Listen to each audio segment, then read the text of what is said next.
ओम शिवोहम शिवोहम शिवोहम।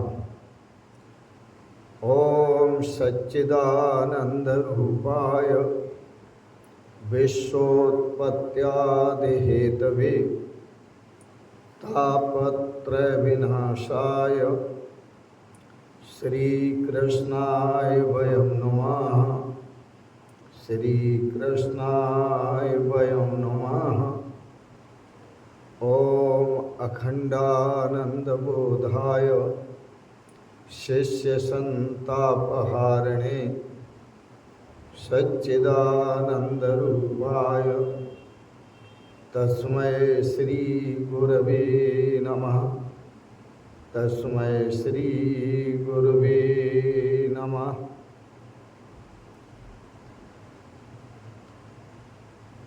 वंदना के दो शब्द, भजो सत ब्रह्म तन मन से।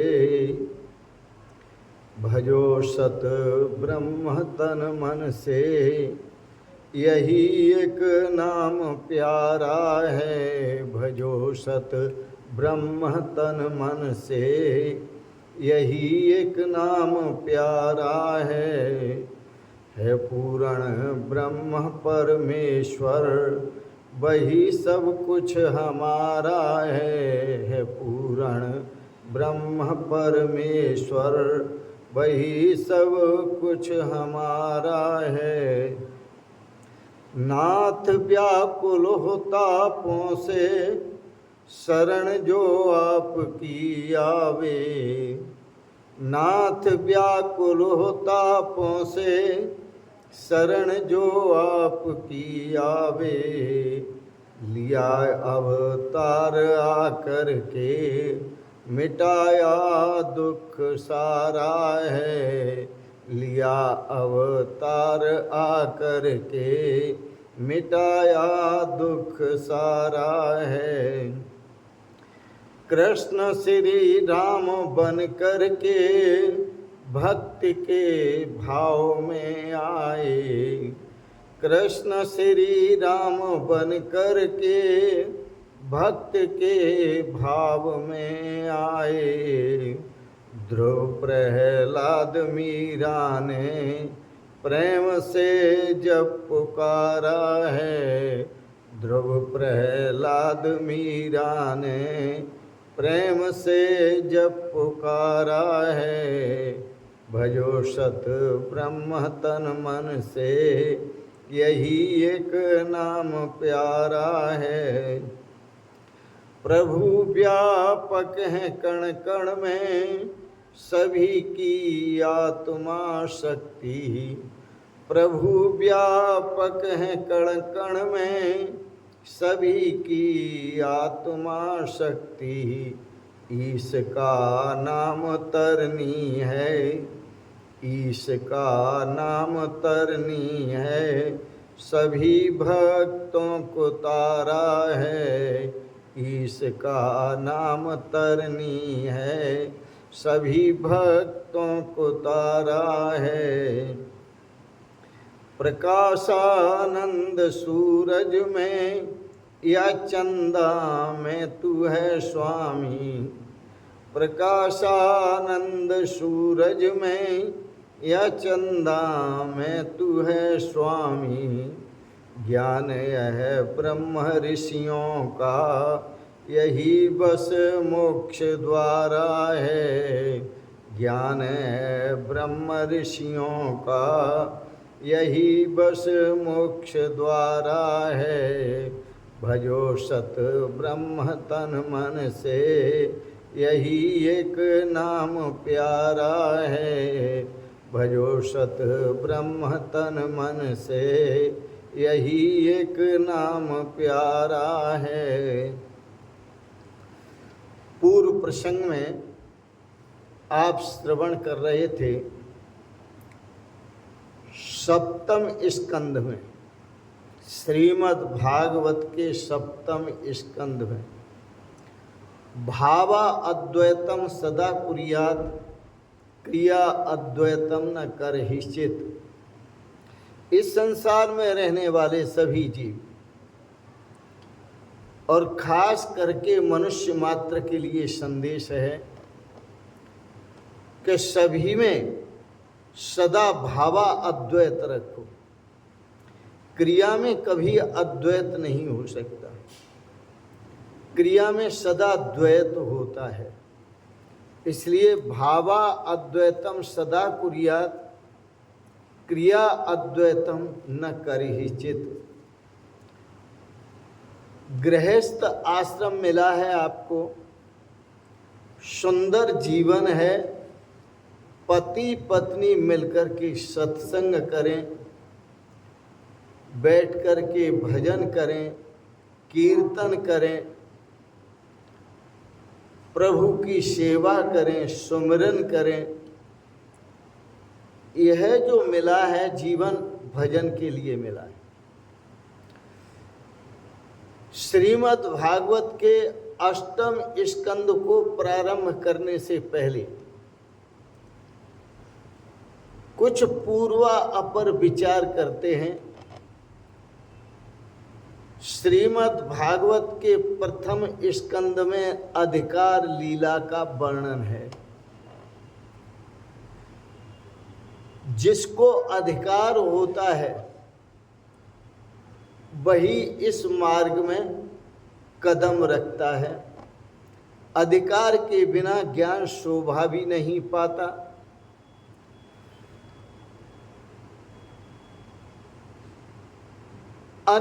अनाधिकारी जो मनुष्य होता है वह ज्ञान का दुरुपयोग करता है। अधिकारी ज्ञान का सदुपयोग करता है, अनाधिकारी ज्ञान का दुरुपयोग करता है।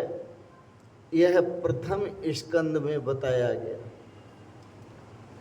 दूसरे स्कंद में, श्रीमद् भागवत के दूसरे स्कंद में ज्ञान का उपदेश किया है। यहाँ मनुष्य मात्र का कर्तव्य क्या है? जन्म लेकर इस सृष्टि में, संसार में आया मनुष्य, उस मनुष्य मात्र का कर्तव्य क्या है यह बताया है। और कर्तव्य बताते हुए मनुष्य मात्र को संबोधित करते हुए कहा है कि यह मनुष्य जीवन जो मिला है आपको, वो भोग भोगने के लिए नहीं मिला।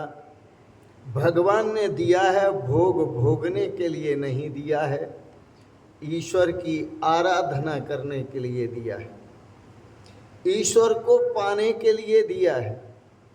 मानव शरीर सुंदर शरीर है तो मानव शरीर दिया गया है, यह ईश्वर के पाने के लिए दिया गया है। यह दूसरे स्कंद में बताया। श्रीमद् भागवत के तीसरे स्कंद में बताया ज्ञान को जीवन में किस प्रकार उतारना है। संत सतगुरुजन जो ज्ञान देते हैं उस ज्ञान को जीवन में किस प्रकार उतारना है, यह कथा सुनाई गई है। इस ज्ञान को जीवन में उतारने वाले 4 पुरुषार्थ सिद्ध होते हैं। जो ज्ञान को जीवन में उतारते हैं उनके 4 पुरुषार्थ सिद्ध हो जाते हैं। वो कौन कौन से पुरुषार्थ हैं? धर्म, अर्थ, काम और मोक्ष। यह 4 पुरुषार्थ हैं। आप समझते हैं कि पुरुषार्थ किसे कहते हैं? लगता है आपको जो मनुष्य मेहनत करता है, परिश्रम करता है, उसको पुरुषार्थ कहते हैं। वो पुरुषार्थ नहीं है, वह उसकी मेहनत है, वह परिश्रम है। पुरुषार्थ तो 4 हैं, धर्म, अर्थ, काम और मोक्ष। इन 4 पुरुषार्थों के लिए मनुष्य मेहनत करता है, परिश्रम करता है, इन 4 पुरुषार्थों की प्राप्ति के लिए। तो ज्ञान को जीवन में उतारते हैं उनके चारों पुरुषार्थ सिद्ध होते हैं। अतः चौथे स्कंद में, इसलिए चौथे स्कंद में 4 पुरुषार्थों की कथा कही गई है। चारों पुरुषार्थों का विशेष वर्णन श्रीमद् भागवत के चौथे स्कंद में है और श्रीमद् भागवत के 5वें स्कंद में ज्ञानी परमहंस, भागवत परमहंस, जो ज्ञानी परमहंस हैं उनके क्या लक्षण हैं, भागवत परमहंस हैं उनके क्या लक्षण हैं। ज्ञानी परमहंसों से मतलब है जो ब्रह्म ज्ञानी महापुरुष हैं। भागवत परमहंसों से मतलब है जो वैष्णव भगवान की भक्ति में तल्लीन रहते हैं, वो भागवत परमहंस। तो यह कथा चौथे स्कंद में, 5वें स्कंद में परमहंसों की कथा आती है। भागवत परमहंस और ज्ञानी परमहंस। परमहंस कहते किसे हैं, यह समझने की बात है। परम श्रेष्ठ हंस सोहम इति परमहंस है। जिसको ऐसा ज्ञान हो कि परम कौन है, वह परमात्मा। श्रेष्ठ कौन है, परमात्मा। परम श्रेष्ठ हम सह, मैं वह हूँ, वही परमात्मा में हूँ। सो हम, वह परमात्मा में हूँ। मैं वह परमात्मा हूँ, वह परमात्मा मैं हूँ। इति परमहंस है। जिसकी ऐसी गति है, जिसने परमात्मा के साथ एकता की अनुभूति की है, उसको परमहंस कहते हैं। ज्ञानी परमहंस भी उसी को कहते हैं, भागवत परमहंस भी उसी को कहते हैं। तो 5वें स्कंद में परमहंसों के लक्षण बताए गए हैं। सबके स्वामी तो परमात्मा हैं। इसके बाद 6ठे स्कंद में पुष्टि कथा आती है, पुष्टि लीला आती है। तो पुष्टि लीला में जीव पर परमात्मा अनुग्रह करते हैं। 6ठे स्कंद में परमात्मा स्वयं कृपा करते हैं और कृपा करके उसकी रक्षा करते हैं, उसे सद्बुद्धि प्रदान करते हैं। जब भगवान कृपा करते हैं तो गजराज पर कृपा की तो उनकी रक्षा की, भगवान ने द्रौपदी पर कृपा की तो उनकी रक्षा की, भगवान ने प्रहलाद पर कृपा की तो उनकी रक्षा की, भगवान ने मीरा पर कृपा की तो उनकी रक्षा की, भगवान ने ध्रुव पर कृपा की तो उनकी रक्षा की। तो यह 6ठे स्कंद में भगवान की पुष्टि लीला कथा का वर्णन है। जीव पर परमात्मा अनुग्रह करते हैं और जीव के सारे पापों को भगवान जीवों से कुछ मांगते नहीं हैं। वो अनुग्रह के बदले में, कृपा के बदले में परमात्मा जीव से कुछ नहीं मांगते। इसलिए उनका एक नाम है अहेतुक दया सिंधु। बिना स्वार्थ के दया करने वाले, बिना स्वार्थ के कृपा करने वाले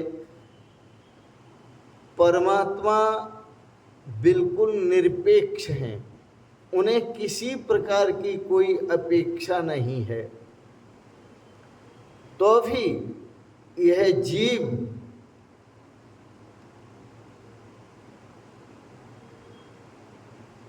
ईश्वर को भूल जाता है, और जब ईश्वर को भूलता है तो जीव का मन ही तो है।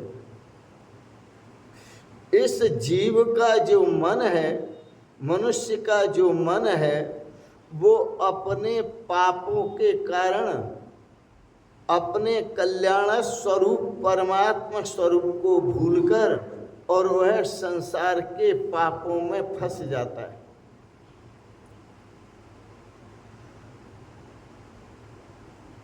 और पापों की उसे याद आती है। जब पाप याद करेगा तो उसे पता चलेगा कि कुछ उसे मिला,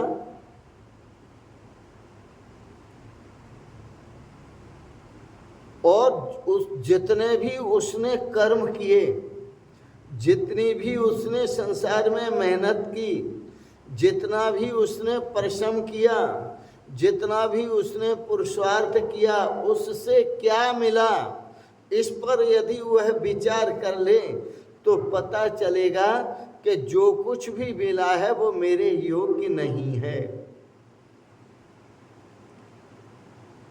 भगवान ने मुझे इतना दिया है, इतना दिया है कि इसके योग्य मैं नहीं था।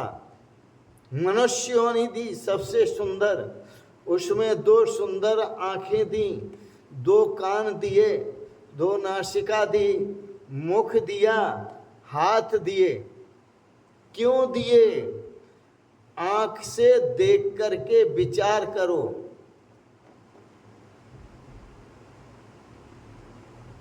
उचित अनुचित का, ग्राह्य और त्याज्य का। कान से सुनकर के विचार करो, उचित अनुचित का, ग्राह्य और त्याज्य का, अच्छे बुरे का। नासिका से सुन करके विचार करो, ग्राह्य और त्याग का। तो इस प्रकार भगवान ने बड़ी कृपा की है मनुष्य को। जो मनुष्य शरीर दिया और उसको जो नहीं, उसके योग्य वह नहीं था, विचार करें, उससे अधिक उसको दिया। जिसके लिए वह अपात्र है, फिर भी भगवान ने कृपा करके इतना दिया, इतना दिया कि बहुत कुछ दिया। जब जन्म हुआ तब जीव शुद्ध था। मनुष्य का जब जन्म होता है तो वह शुद्ध होता है, निर्विकार होता है, उसमें किसी प्रकार का कोई विकार नहीं होता। पर जब उसमें समझ आई तो वह असत्य बोलने लगा, समझ आई तो वह गलत चलने लगा, समझ आई तो वह झूठ बोलने लगा। ईश्वर जीव को अनेक अवसर देते रहे सुधरने का, उसको ठोकरें भी लगी लेकिन फिर भी नहीं सुधरा, और परमात्मा ने बहुत अवसर दिए सुधरने के, और परमात्मा ये आशा करते रहे कि जीव अपना जीवन सुधारेगा, कभी तो सुधारेगा। इसलिए परमात्मा उसे सुंदर अवसर देते रहे। केवल कथा सुनने से ही लाभ नहीं होता। कथा को सुनकर के मनन करने से लाभ होता है। कथा को सुनकर उस पर विचार करने से लाभ होता है। कथा को सुनकर उसको जीवन में उतारने से लाभ होता है। प्रभु ने, परमात्मा ने हमारे लिए चिंता करने जैसा कोई भी विषय नहीं छोड़ा कि हम जिसकी चिंता करें, जिसकी प्राप्ति के लिए हम प्रयास करें। कोई भी विषय नहीं छोड़ा, कोई भी संदर्भ नहीं छोड़ा परमात्मा ने। मनन करके जीवन में विचार करो तो पता चलेगा कि हमें जो चाहिए वो परमात्मा ने दे दिया है। प्रभु ने हमारे लिए चिंता करके सब कुछ दिया है। जीव पर ईश्वर की जो कृपा है वो अनंत कृपा है, परंतु जीव उसका उपयोग नहीं करता।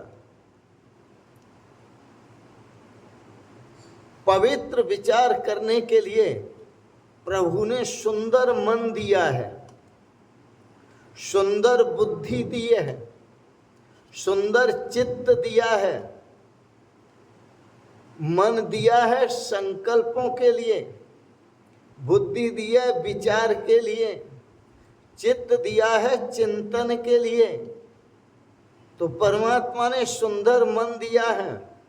मन से ही व्यक्ति की ऊर्ध्व गति होती है और मन से ही व्यक्ति की अधोगति होती है।